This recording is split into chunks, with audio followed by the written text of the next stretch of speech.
bozolan l'église peut ba centre misusu ezali ya ba bokoko bazo sambela ba bokimbango mais kimbango ya kintu adité biso na pouvoir ancestral leto na ba kutu kwa lulendo ebi kutu kwa lulendo yo mtozo ebisa biso moni siko ebi kutu kwa lulendo eza kutu kwa lulendo ebi misaka mbongo ozomona lelo ba pasteur bazo ko bata na sima bible ba yaka pa na biso ba prophète ba archibishop mais toute vérité n'est pas bonne à dire bah ça quand même ba client na biso il faut te garder bango quand même yebisa biso obeti sete mingi côté ya basali ya Nzambe oui nalingi ba yiki ba nzota la biso ba comprendre le moko mingi ya ba pasteur to ba prophète to ba ya ko consulter bino ba ya ko luka nini pa na bino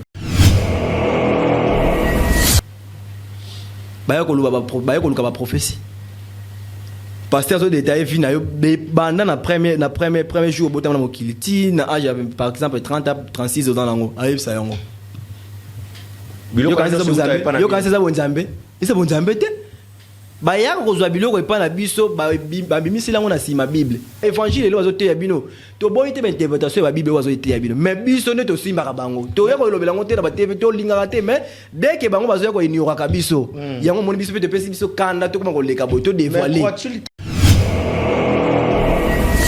yebeli Congo ninge za bongo parce qu'il y a encore des prophètes bige ba osela la pena Nzambe na bosolo si disent ba oza ata 8.5 o ba osela la biso de wana 1.5 ba osela Nzambe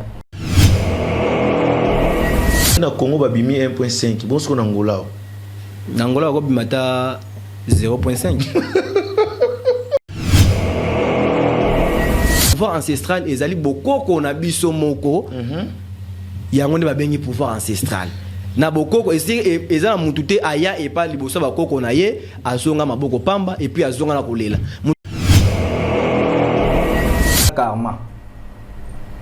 karma de BTJB spirituel yo ngolo bake jiba yebi makambo mais ayebi makambo ayebi yango aza au courant eza karma ebetier aza conscient ayebi yango otalaki ebemba zule mateti na suka nini salamaki azaki na posa sala ngo po BCBG ezonga mais BCBG ikotikala kozonga ka jamais neti actualité ya Ferré na Fali siko karma ngo eza nini karma eza plan spirituel ça marche le monde c'est na famille na yo moko ba vie ya batutu 98% baza stable 98% baza stable ceux qui day one il faut ezala bana wa mike bana mike ba kola c'est archi faux ndeti na mboka o kulumbimbi azali pe représenter na yebi mutu te na yebi ete tu vois okotanga na bakomba batonga na yebi te na misu nga za mupaya vous voyez oko do batu ozotanga na yebi bango te au moins bo interprétation ya batu mususu ozala mabe vous voyez ça dit on a un niveau ya ba mettre de l'art te na PCP mbote so s'il vous plaît na tangela nga bakomba batu na misu na ngate pardon olobi ko tangela nga bakomba ya batu na misu na ngate basa pika ba non ko tangela nga komba batu na système adu ezala ba biso to na yebi ete ko tangela nga mutu na yebi te eza sens te mais oui oh ils ont émission dans la spiritualité contre makambo ya pouvoir ancestral mais pouvoir c'est ça ils appellent ba mettre musuba leka ba leka eza bango ba leka ngala na soki ton niveau na yo ko de la kombo ya mutu te tani singa na za awa. Bien, mbote na bandeko nyonso ya balandi émission awa biso oeza présenté par ya Georges Chimba Miss Gaël Molobeli ya mboka. Merci na baike, merci na confiance, merci na fidélité. O boza nango, boza ko s'abonner chaque jour na Miss Gaël télévision. Le lengi na bino ya ko soutenir biso pour que tokende lisoso liboso. Lokola mo mesano naza na plateau oyo lelo roi azana esengo ya koyamba guide spirituel ndeto ko solana esusu makambo etali tali actualité oyo ko se passé na Afrique na Congo pe na Angola aza en face na ngai yambo na pesa ye maloba na profiter na pesa mbote pa ya Diego Outiti na profiter na pesa mbote na ngai vraiment et pas ya Diego Outiti dollar papier mouchoir ça se passe en billet vert à l'homme de valeur na zoboake mikolo bongo millionnaire à Kwanza Diego Outiti na pesi bambote belé na pesi mbote pa ya Robi Visor za sponsor ya émission oyo na pesi mbote pa ya Patukia ma lumière ya Lemba na pesi mbote pa prix noble monsieur le docteur Patrick Mpeti en direct ya Paris na pesi mbote pa ya Charlie Luboya grand maître grand prêtre on a batoyo ba soutena kangai pe bazala kanangai tango iso naza na guide spirituel na plateau oyo na ngai na informer lisusu na baiki to na bisa na baiki naza na mo message européen sa rabino basango tango iso mais tika na lobela ba produit oyo pour na ba résultat positif na plateau oyo lelo toza toujours na Mbappé pe na Siborch na lobaki yango Mbappé eza na alcool et puis Siborge est sans alcool. On a dit merci Kimbangu depuis Congo central nda pesi solution na baiki pa ya ba papa pona bolembu ezalakate na tango ya lisano soko za na poso futete maman a déclaré te pesa confiance na ba produit oyo en tout cas ozala de cité tika na pesa invité nanga boa tarde família. Família, já tá entrando, né? Guide spirituel. Tout ça qui m'appelle les belés, et c'est là que tu zones sur le plateau Oyo. Le quoi tu vends là qui tu vois na cette fois-ci tu décides de ça en likolo boy. Merci. Pour baïke balanda biso na bokebi mingi. Merci Naboye Inaoli sous na plateau ya awa biso santé ndengeni. Ouais, santé vraiment ça très bien. Naza vraiment très bien Angola ba koko et direction bengu pe baza toujours elongo nangai. Naza vraiment très bien ba koko azo batela. Rubrique et émission Oyo ceux qui sont na plateau Oyo les arapes na ko consulter roi et puis tous en livre Oyo il y a 2025 il y a des temps musabiso mituna nyose bongisa maki pona yo lelo eza katina beaucoup Oyo j'aimerais que cheka le boko likolo eza na mituna na kotuna est-ce que oza prêt il y a ko répondre na ba question na biso nyonso. Oui naza prêt naza vraiment prêt tokoloba bosolo e bandeliki no suka exactement mutakobanga zalité mutakokosa zalité exactement merci. Moko ya mituna na ngai to kozala nayo déjà na émission Oyo bien qu'ils en a battu sous ba déclarer numéro donc il ba audio ba sous ba lobi ote ba beti 12 to betaki 12 te zara moi caprice ya erreur ya technique obi je sais que les clan wenge donc c'est un peu ça te a les clan wenge te awa biso biso awa izala katan ba ya ka bakuta biso ba kendara batika biso to ça rapona batu nyonso les aïe 12 te zera juste moi caprice technique merci na ba yiki bazota la biso olobi na bango non nini avant de on va comprendre que ça là qui faut tu réalisateur te en fait OK les aïe juste moi erreur et puis 12 te a wengende ba musuba lobi que za 12 a wenge ba tie numéro noté na chaîne OK les a 12 te les aïe juste moi erreur mais sinon tout va bien naza wana pona ko limbola lisusu oya important oya mutuya na yelibino à propos ya pouvoir ancestral parce que mingi na bazar na pouvoir ancestral na ngakolo bango mingi boye ba ko différencier biso entre la magie blanche et la magie rouge et la pouvoir ancestral c'est trois choses différentes. Il y a des gens qui comprennent et l'autre on a té bazoye la biso poto alors biso toza wana basé na pouvoir ancestral toza on a toujours ko leka pona ko talisa batu nini oye ba bengi bokoko lelo bazo bunga nzela bazoye bana bango sous importance ya bokoko té OK mais biso toza toujours on a pona ko lendisa ba oya biso ba comprendre nini wana ba bengi pouvoir ancestral bokoko eza nini biso toza wana toujours pona ko talisa batu qui est non Toboyete Bosambela. Bien sûr que Bible, oui, Jésus-Christ, Toboyete. Mais Fumukimba, on peut reconnaître quand même Fumukimba en Afrique. Ceux qui Bamboka Moussou reconnaître Fumukimba. Et bon, Bisso Moko Congolais. Tu peux reconnaître pour l'année. Tozonga, la pouvoir ancestral, bazo comprendre. Tiamo Zomo va via te belé zo bongate. Bazo yeba ko reconnaître boko ko na bango te. Yamo Zomo na ba via te belé zo bongate. Banda abotama ayebi abotama combien de fois te Carman a évité donc mambe azoye banete azo vivre ne katika à vivre azoye bate nini o babenki bokulu na ye bokoko na ye donc c'est pour cela biso to yaka toujours wana pona ko tel sabino pouvoir ancestral merci na bayeba ndimela ka Bible lokola ba Kristo balobaka ete bozangi boyebi nde memaka bato na libungi. Exactement. Nde yango nous en a besoin bato bazotala biso bayeba basosola mwa moke. En définition qui est nini o ezali pouvoir ancestral na bato bazotala biso. Bon, pouvoir ancestral et tikala jamais cause à la magie. Ndenge bazo interpréter na bato mususu. Pouvoir ancestral eza magie te.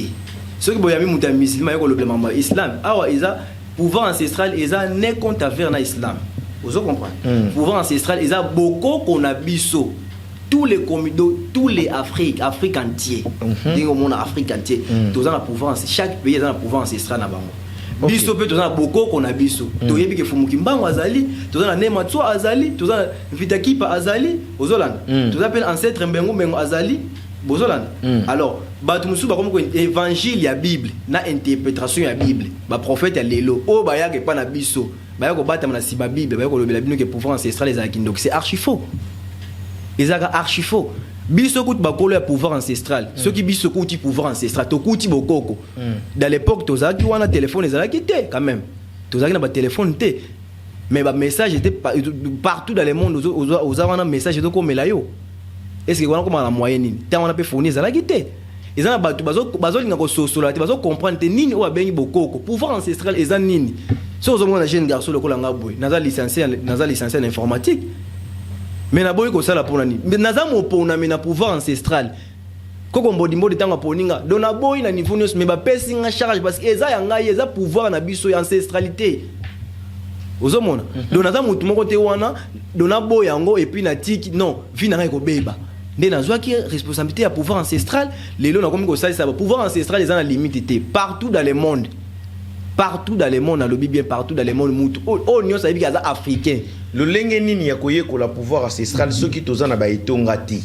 Pouvoir ancestral na betonga, tozana betonga, bandila Congo ezali, fumeto. Tozana bandila Congo ebele, ba etonga ezali.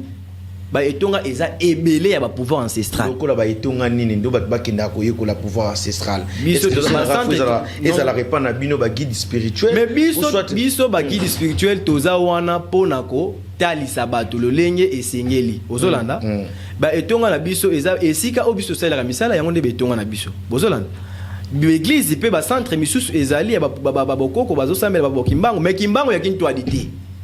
Kimbangu yankamba te mabele yankamba eza toujours sacré mais kimbangu yankamba te s'il vous plaît kimbangu nini o kimbangu yankamba un vrai kimbangu oyo eza kingunza vrai kimbangu eza kingunza kimbangu yankamba te kimbangu yankamba ekoti magie de ekoti mambebele toute vérité n'est pas bonne à dire eza juste ko talisa batu ke non batika ko interpréter biso na pouvoir ancestral ezala kindoki pouvoir ancestral les akindokité. Est-ce que na ba temple na bino eska bosela ka batu misala eza esika o ebongisa mi po batu bazwa ka boyebi mutayete po eza esika batu mutayeka ka boyebi enseignement spirituel ezali tona ba enseignement tona ba livre belé enseignement ya ba ensila Congo ezali tona ba keluka hein eza ebele pona ko talisa poso mwindu nani oyo azali pouvoir ancestral eza nini différence nango eza nini biso na pouvoir ancestral le tona ba kutu kwa lulendo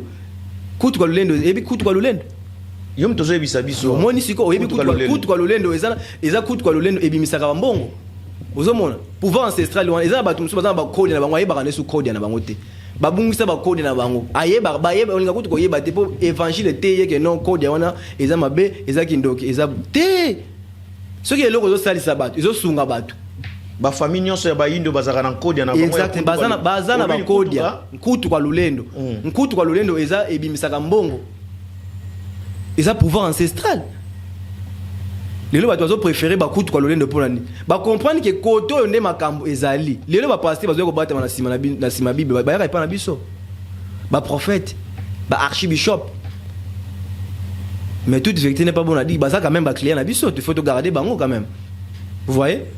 Donc nazo linga ko talisa communauté africaine pour ceux na lobika congolais tous na ba congolais mais toute communauté africaine ba comprendre nini o eza pouvoir ancestral eza kindokité pouvoir ancestral ezali bokoko na biso moko yango ne ba bengi pouvoir ancestral na bokoko eza na mutu te aya et pas liboso ba koko na ye azonga maboko pamba et puis azonga na kolela mutu nyonso azonga aya na kolela azonga na esengo mutu nyonso ayaka maboko pamba azongaka na yango na maboko na ye. Siko biso na pouvoir ancestral. Oui. Biso baindo. Oui. Nani tokoki kondimela lokola prophète na biso to lokola motindami na biso? Fumukimbangu elongo na bangunza ebele bantekila te fuza la kana représentant mon Fumukimbangu azantuma mbasi ya mazulu. So Fumukimbangu oyo lobi awa yankamba te. Yankamba kyangani aza kimbangu te oyo biso toyebi. OK. Ouais. Paso la siko. Kyangani aza kimbangu oyo te biso toyebi. Kimbangu oyo biso toyebi aza yete. Kimbangu ya liputa. Kimbangu oyo asalaka na Onatra dans l'époque na Matadi. Ils ont battu belé baya ko lobela bayebi na bango bayebi significat Kimbangu oyo asalaka na Onatra dans l'époque. Azoke zo salaire na ye bayebi c'est déjà baya ko zo salaire na ye. Azoke réclamer salaire bayebi c'est déjà mutu to zo salaire na yo azaki déjà mais ndenge ni yo zo ko salaire. Kimbangu oyo aboya ki ko zo pouvoir ancestral. Azoboya c'était un travailleur une compagnie Onatra dans l'époque. Azoboya ko zo pouvoir. Mais dès qu'azalaki moponami ti aya kondima ko zo charge ya pouvoir. À travers ça, fleuve ya boma makolongulu. Ezaki pona baindo nyonso. Eza pona baindo nyonso. Eza pona baindo poso ya mwindo nyonso. Poso ya mwindo nyonso. Ozolanda, mais en tant qu'abimelaki na Congo démocratique, yango biso pe to tombola kaye na première position parce que aza ya biso. Ah pe na Angola, to za bazinga di Angola. Tona bakipa mvita, bazali lié bango tout. Ba ancêtre wana. Batikolo ko za na division te. Lelo bakaboli biso to komi ke ono Congo Brazzaville, Congo RDC, Angola. Dans l'époque to zaki bongo te to zaki eloko moko. Yango zo mona lelo so ko tsa na confusion, bazo comprendre que oh, kuna bokte ki beaucoup le zaka moko. Pouvoir ancestral les moko partout dans l'Afrique, qui pouvoir ancestral zaka moko. Mais lelo mundele akaboli biso poto akaboli ati sur la frontière, et puis que te yo oza to coloniser français, yo to coloniser na portugais, yo to coloniser na anglais. Mais biso so zaka ba tout moko. Voyez que en Afrique, il y a 53 pays, mais il y a des langues, des différences de langues. Mais les langues traditionnelles, la langue traditionnelle, tous les pays africains, la langue traditionnelle, c'est le Kokanaka. Est-ce que vous savez la langue les plus parlée d'Afrique? Bien sûr, c'est la lingala. Non, c'est Swahili. Swahili, le partout en Afrique. Partout sur le Swahili, Afrique entière, c'est 53 pays. Vous avez des aux tout parce que les langues traditionnelles Afrique entière ce que yebisangai ceux qui divisé ils ont mundelende ayeli biso divisé pour akaboli ba frontière ayebisi que yo zala koto avant yo kota bo fofuta mbongo nde yango moni mokili lelo ti to koma na mvoala ngani to benga na Kikongo mais mvoala ngani ezate mais batu ba comprendre que pouvoir ancestral et batu ba zonga na pouvoir ancestral ba évangile lelo azote ya bino to boyite ba interprétation ba bible azote ya bino mais biso ne to simba bango to ya ko lobela ngote na ba TV to linga te mais dès que bango bazo ya ko ignora ka biso yango moni biso pe te pesi biso kanda to koma ko leka boto dévoiler mais crois-tu qu'un évangile au pour tout le monde à comprendre et rejoindre bino ba siècle été non et vous avez ce siècle été même pas une année, même pas une année, tu faire comprendre Moutounion, soit comprendre que le pouvoir ancestral est quitté, et ça beaucoup qu'on a biso. Si vous avez 10 000 kwanza, vous avez au Kabel qu'on a, vous avez 5 millions, merci. Et puis vous avez 1 million. Et puis vous avez 1 million. Mais on comprend que vous avez un million. Procédure, on a au Kabila Koko, on a ce qu'on fait dans non, Koko Oyayo, si vous avez 10 000 kwanza au Kabelier. Ah, il sera merci à Pamba. Oyaza invité, si vous avez envie. Comme exemple, où a envie. Voilà. Au Kabeli, à 5 merci. Oui, bénéfice, non.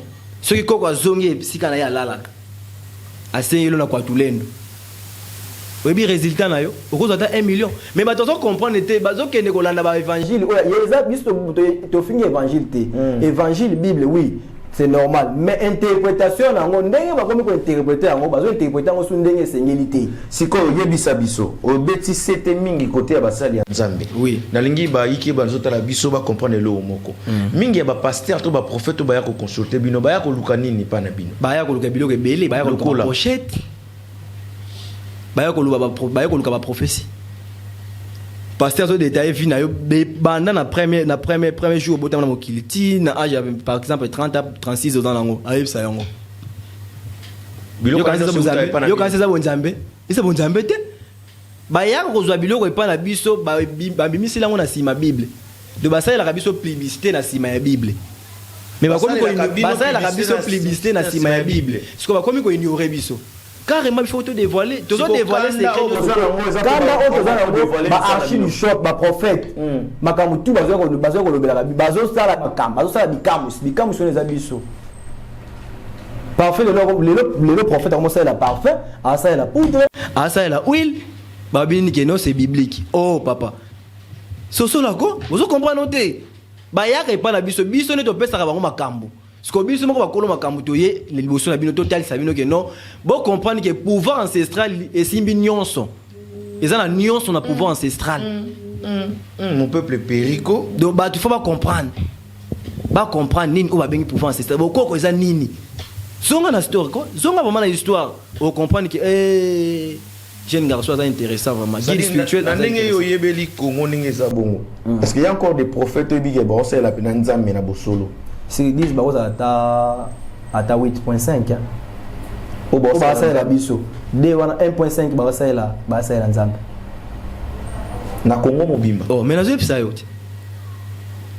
so na Congo ba bimi 1.5 bon so na Angola ko bimata 0.5 mais nazo sumamba solo to nazo sumamba solo le prophète nyonso bana Angola baza nango ba aventurier j'ai pas dit que baza ba aventurier basa la ramisa na bino comprenez mon mot j'ai pas dit que baza ba aventurier OK baza ba prophète mais dès que bayaka ipa na biso bayako zo makambo na biso ne to fula ka bango bino bo fula ba prophète fula ka bango fula ba ndimi bazo évangéliser bazo prophétiser bazo sala ba miracle et on t'arrive pas na biso ne to sala papa est-ce que bi ke film wanzambe ezali exactement yo bozo pesa bango pe kanda bako matelo ngomba Benfica ngai ya ko matela ngomba Benfica ta inane mais ngaso ina ngala ko matanga ngomba ta Benfica ta inane na kina na zonga mais so ya je jour moko na temple ngaso ya bimi ko maliboma faites attention avec les choses hein ako maliboma bakulu bakobeta ye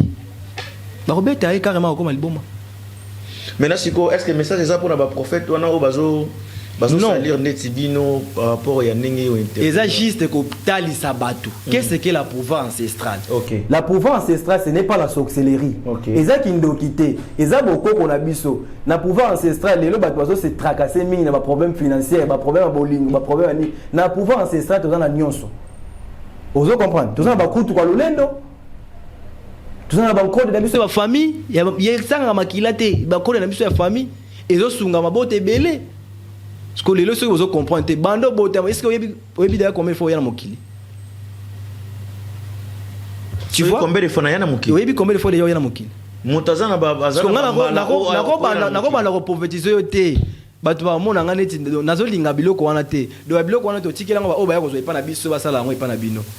Parce que nous avons la proposition depuis mon colobota matina lelo. Bato bakolo bagenda oyebisa kinga yango omoni comité oyo bape oyebisa kinga yango na coin et puis na dévoiler yango na TV. Mais na ko sala yango ke na ko oyebisa depuis premier jour au botama nan lelo kino lelo ndenge oza. Na ko détailler yango. Bato bakolo bake oyebisa kinga yango ozomona na ko sala ngote. Mais tandis que biso na pouvoir ancestral tozana nyonso. Les bateaux zolela qui ont biso ba problème financier o bozonga na pouvoir ancestral nyonso eza pepele. Bien. Tozonga nyonso eza pepele. Oyebi ke toza ba congolais toza pe libanda ya mboka faut tozonga sa mo makanisi to pour qu'après ça la bien mais que toza ba défenseur ya drapeau. Alors comment na ndenge papa chéri Jibem Piana question yelo parce que oza patriote oza pe na opinion comment on a papa chéri moi baliwa elandani tout est repère de Ségué Mignon chef d'orchestre tout père de Zulema tout père de lisusu moi na biso Océan Piana tout père de lisusu moko ba danseuse lisusu c'est-à-dire dans tout ça nenge mo baliwa mo elandani il y a des gens au mo ba rimer réseau bima mpanzi que JB mo ka ebi secret ya baliwa bino pe na spiritualité ils ana ba nsuso bazolo ba peke noté famille azulema to soit famille a Séguin ba bande mo koloba ke non ba retour ezali et tout par rapport à baliwa ngela nani est-ce que to retraiter ngo ke za na ngo pe normal non, parce que c'est sur les plans spirituels eza karma de BTJB eza na makambo ka sala ka kala Parce que karma c'est un détail. JB puis a sacrifié mon tout temps. A sacrifié dans moi ni dans 16 naïe ni zulema. Mais ça karma spirituel de ebeti JB piano. JB piano faut le kaba guide. Donc on a biso ba orienté, ba tali ça le ligne fois ça là. Oh, pour que kata lié wana. Mais ils ont continué ceux qui wana te. Ils ont quand c'est ceux qui wana. Et si li wana te. Et si li wana te. Ils ont continué, ils ont continué. Ils ont souka wana te. Mais ça karma spirituel est bêtier non? Makambo oya ça là déjà makambo ça là kala toute vérité n'est pas bonne à dire. Ngana za boîte et puis na kwa ko yebisa bino ata. Vous voyez? Il faut azonga la Congo central. Il faut azonga la Congo central aluka ba guide ba orienté. Mais JB azab ta Congo centralité. Il azam ta Kasai aluka. Qui si ya Congo, qui si ya RDC Mobimbe simba na Congo central. Ah bon? Il faut koyeba bango. Congo central Mobimba so ba le mamba qui c'est simba na Congo central. Congo Mobimba. Maïki c'est Zarawap. Est-ce que tant ceux qui peut-être qui sont au Lobby-Wan, ceux qui sont à Kasai, est-ce que Kassaïen, c'est facile que le Congo central va résoudre les membres de JB? Mais Congo central est toute la base de Congo Mobimba. Congo Mobimba, Congo central tout ça, tu Congo Mobimba dans la spiritualité. Il y a pouvoir ancestral. Le guide spirituel, il y a Jiba Yebi Makambo. Mais Ayebi Makambo, Ayebi Yango, Aza au courant, Aza karma et bêtier, Aza conscient. Ayebi Yango, hôtel qui est Bemazou les mateti nasuka. Nini Salamaki. Toute vérité n'est pas bon, on a dit faut tel la Bible, j'ai internet. Au monde, on a retour, il y a un hein? Quotidien la famille, au monde, on normal. Faut que le guide spirituel va orienter.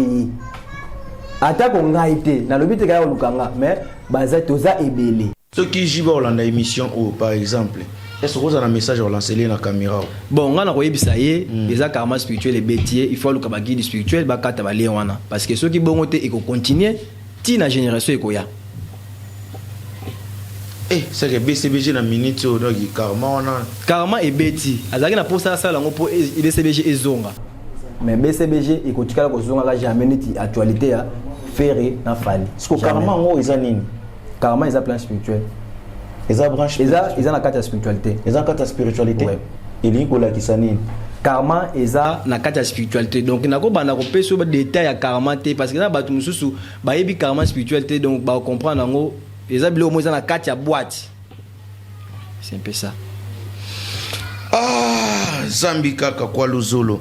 Alors nous avançons tout doucement. Depuis Oyen Angola, par rapport à Nengo Moneli, Mboka, Nengo Kenne, à peu artiste Baza et Belé, est-ce qu'il y a des musiciens il y a des diaspora va consulter pour notre travail à succès tout consort? Bon, on a noté mais Baza et puis Baza contacter, Bajen, Baza Baza contacter mais tout musicien, musicien. Non. Na koya kotanga, biso totanga ba komba ba client na plateau té. Ils ont oublié ça musala. Mais ba pasteur na ba prophète autangi ba komo na lobby. Na tangi ba komo na bango te mais na lobby ba titre. Donc titre pastoral les a titre pasteur. Mais so yi ba te prophète les a titre. Artiste les a titre artistique. Autangi titre wana guide spirituel. Ouais. Oyebi disconfiance à oyo au passé na mitu ya bandimé tout ba fidèle au baza Pakistan na l'église da bango. Non, ils agissent pour la hôtel c'est bango qu'est-ce que la pouvoir ancestral. Ancestral les a bokoko batika ko interpréter les biso bokoko ekoma kindoki siko propagande tandis que bayaka epa na biso basa ya la publicité on a ki mutema mabe non ndenge ba interprétera que non pouvoir ancestral les a kindoki non eza pour na bongo te toute vérité n'est pas bon à dire ceux qui baza client na biso non ça yo nazo tel ça juste des pouvoirs ancestral et zanini ba ndeko ba comprendre que bokoko na biso yozo banga ba bo msa ko non nazo même ça copité eza copité pouvoir ancestral ezala copité siko bonzambe kasi te non bonzambe non tango baya kozwa biloko epa na biso OK bazo sala ngo publicité que non nzamba sali bonzambe te eza baye ko zwane biloko epa na biso na pouvoir ancestral baye ko prouver bino siko souci na eza que ceux qui bazo sala makambo na ba pratique ya biloko baye ko zwa pa na bino ça dit baye bisaka batu que non balobela biso te eza que balobaka nde mabete na pouvoir ancestral OK ouais OK donc pouvoir ancestral tikala jamais ko zala kindoki parce que na pouvoir ancestral on a ba kutu kwa lolene soki na bimisi yango awa na ko na bimisa mbongo banda héros ti lobi na tongo ezo bimisa ka mbongo mais za kutu kwa lolene eza na pouvoir ancestral. Vous comprenez? Mais na linga susu ko na linga susu ko ya na ba plateau te na sala ka ba démonstration ba mona nga na zo démontrer ba tout te na ko tali sa juste ba comprendre oyo nga na zo bimisa soki na lobi mabeto na lobi malamu parce que na pouvoir ancestral tikala jamais ko za kindoki tandis que bango azo pas la biso tozo pesa bango tozo fula bango parce que pourquoi pas ba ko interpréter biso ba ko interpréter pouvoir ancestral comment kindoki na ndé évangile. Très bien. Alors, nous avançons tout doucement. Nous arrivons déjà presque à la fin. Tout qui est déjà pour déjà au signalenga. TV za radio, TV tamola rangonga. Exactement. Émission a biso pe tamola rabongo. Exactement. Pour na bato bar, pour na bar où il ça la ba plein. C'est là que va consulter bino pe pour na ba plein ba bar. Exactement. Stratégie. Non. Et tikala jamais vous avez la stratégie. Bar et tikala jamais vous avez la stratégie. Bah contact Arabiso. Bar nyon c'est ça rappelé à Kissi hein. Pardon, toute vérité n'est pas bonne à dire. Oh non. Tu fous les branches. Non, ça va iké ça la va tout bien. Eza branche bien sûr. Oui. Non, eza branche ko CP ça va iké. Donc mutu nyos o azana posa bar na ye ezo actualité et bar na ye eza actualité à contacter guide spirituel na rosala actualité et bar na bar nyon so eza et betara plein eza na Kissi. Na lobité eza la Kissi. Ils ont un pouvoir morobo ancestral. Exactement. Ba guide spirituel ba chakawana. Exactement. Exactement. Donc ils ont bablo mo boza ke ata mutaza musika ebinda ya ba wana. Partout mutazali. Bon ce qui est arrivé président baba rebelle za ki na succès, za sona succès té. Ba tumso ba remplaçant. Kasi za ba délai non? Ah bon? Ba délai ezali. Tant yo zo ile wa 5 ans, il sali pendant 5 ans siko il a ali siko. Faut le reçu ba renouveler. Bozo comprendre. De lignes à la grande métallique, il y a déjà 5 ans. Il faut passer 6 ans. Et ça, de la 5 ans, il faut sous 5 ans. De la 2 ans, il faut sous 2 ans. Tant que 2 ans, il faut que la structure va orienter. Ça, la sous. Va passer sous ma caméra, il s'engage. Va réactiver. Va réactiver en ondé, il s'engage. Ah bon? Et ça, le coup, la batterie, va porter monnaie, va porter monnaie traditionnelle, une année, 5 ans. Si quand on a 5 ans, il va y avoir ça. Moutou, la TV, avec porter monnaie, ça a une limite, à ça le coup. Porte-monnaie traditionnelle, nous avons basé sur le pouvoir ancestral. Ancestral, yeah. De toute façon, la porte-monnaie traditionnelle, bancoute ou le lendo ezali, bancodia ezali, sans sacrifice de sang. Aux autres, donc sans sacrifice de sang. Ok. Donc on voit le logo là, téléphone aux yeux, on peut une année, téléphone nango et commence à sous-bienter. Vous comprenez? Et vous avez pendant une année et 4 et vous avez la sous-souté. 2 ans et 4.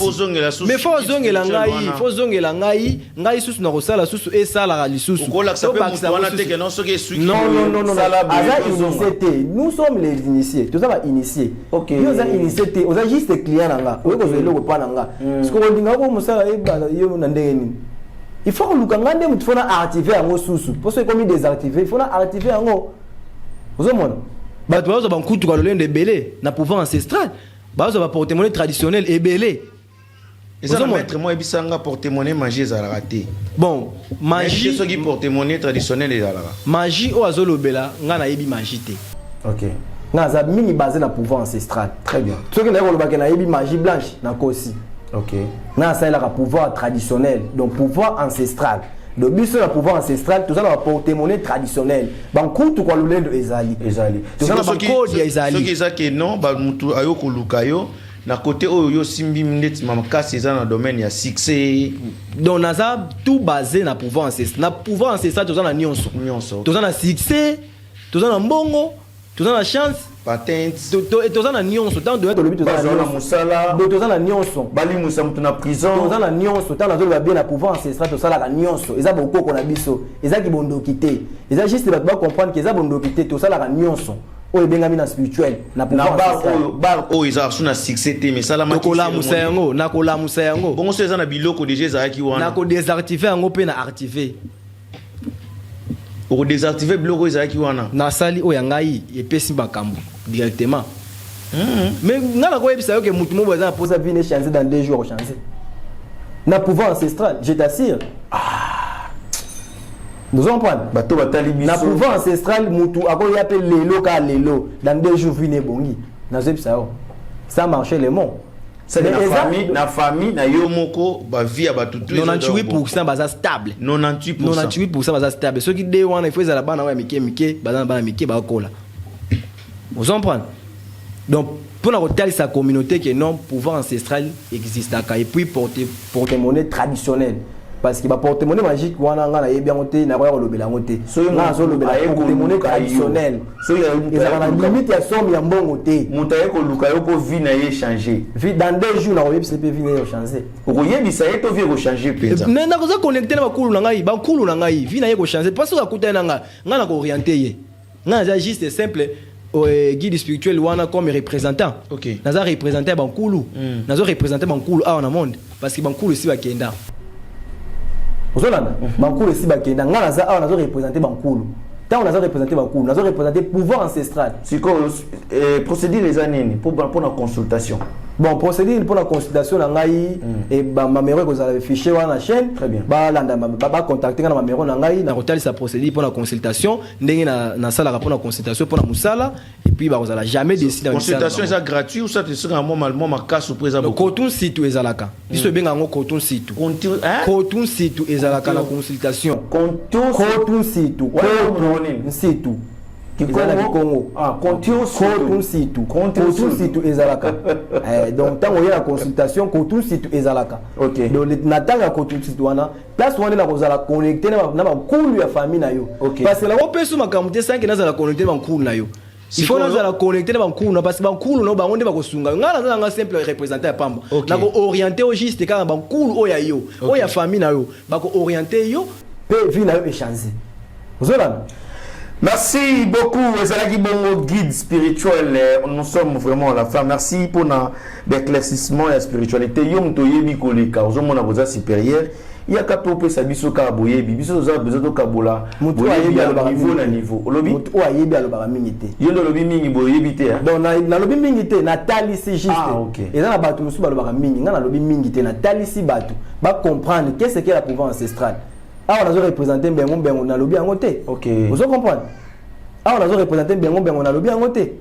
Yom toujours représenté Bengo na ina pouvoir en Bengo. Ah, on a kata Luanda. Na niveau ya spiritualité. Na niveau ya spiritualité, nazo représenté Bengo. Ah, on a kata Luanda. Siko na pouvoir oyo zana, ngozo représenté Bengo. Nazo représenté Bengo. Ngai représentant na Jupiter. Représentant na principal naza na kati Angola na Luanda. Nazo représenté ye pe nazo sa musala na ye. Ça dit on a un niveau ya ba mettre à de l'art te na PCP mbote so s'il vous plaît na tengela nga bakomba bato na mission na ngate pardon. Olobi ko tangela nga bakomba ya bato na mission na ngate. Basa pika ba. Non ko tangela nga komba bato na système a 12. Ezala ba biso to na yebi te. Ko tangela nga moto na yebi te. Eza sens te? Ah. Mais oui. Oh, ils ont une mission dans la spiritualité, contre le pouvoir ancestral. Mais le pouvoir ancestral, ils appellent à mettre une souba les cas. Non, les cas, non, la combo ya mutu tete ani singa na za awa. Eza archi faux. Ndeti na mboka o kulumbimbi azali pe représenter. Na yebi mutu te, na yebi ete, tu vois. Okotenga na ba komba batonga na yebi te na mission, nga za mupaya. Vous voyez? Oko do batu ozotenga na yebi bango te. Au moins boy interprétation ya batu mususu oza mabe. Vous voyez? Tandis qu'il y a la Yébi parce qu'il y a un représentant de Bengo à la ville de Luanda. Bah mettre Moutamba ou Yébi Bangote. Na Yébi Bangote, naza représentant ya Bengo à la carte à Luanda. Guide spirituel Jupiter, naza représentant ya Bengo. Bah fumunga funu soki nani na Yébi petit. Na Yébi Bangote, na Yébi Bangote. Moto a répondre à la question oyo, eza guide spirituel. Eza yemo ko eza lilingi na eti. Oya yebi yango aloba yebi na yebi te naza mupaya na ville ya Luanda nazo représenter Bengo awa na kati ya Luanda guide spirituel Jupiter représentant Bengo awa na kati ya Luanda donc Jupiter guide spirituel Jupiter azana biso déjà na mboka représentant Bengo faut bien prononcer jusqu'à la fin représentant Bengo kulu Bengo awa na ville ya Luanda yo moko lo bien c'est mieux alors votre mot de la fin c'est les appels na batu tous ba rozo appel moi mbote bon na pesa su bato bambote te souvent que ceux qui na pesi mutu mbote na plateau mona boy bato alobi ki eye pa comment ko bakota makambo wana bamba zo interpréter juste mabe na pesa ka mbote na mwana ngai produit le suprême bambote sika zali. OK, merci vraiment. Merci. Na ba o nyoso ba kozala susu na posa na nga. OK. Na linga susu na tika numéro na fin malgré que kozala affiché na plateau. Mais tika na kozala susu numéro. Ba o nyoso bazolanda guide spirituel ba o ba CP na ba guide spirituel à lobby et numéro na ngai awa na ngola ezali plus 244 931 82 22 06 plus 244 931 82 22 06 na RDC toza pe na numéro plus 244 89 014 79 09 plus 244 79 89 pardon 09 79 09. Alors, ezalaki bongo guide spirituel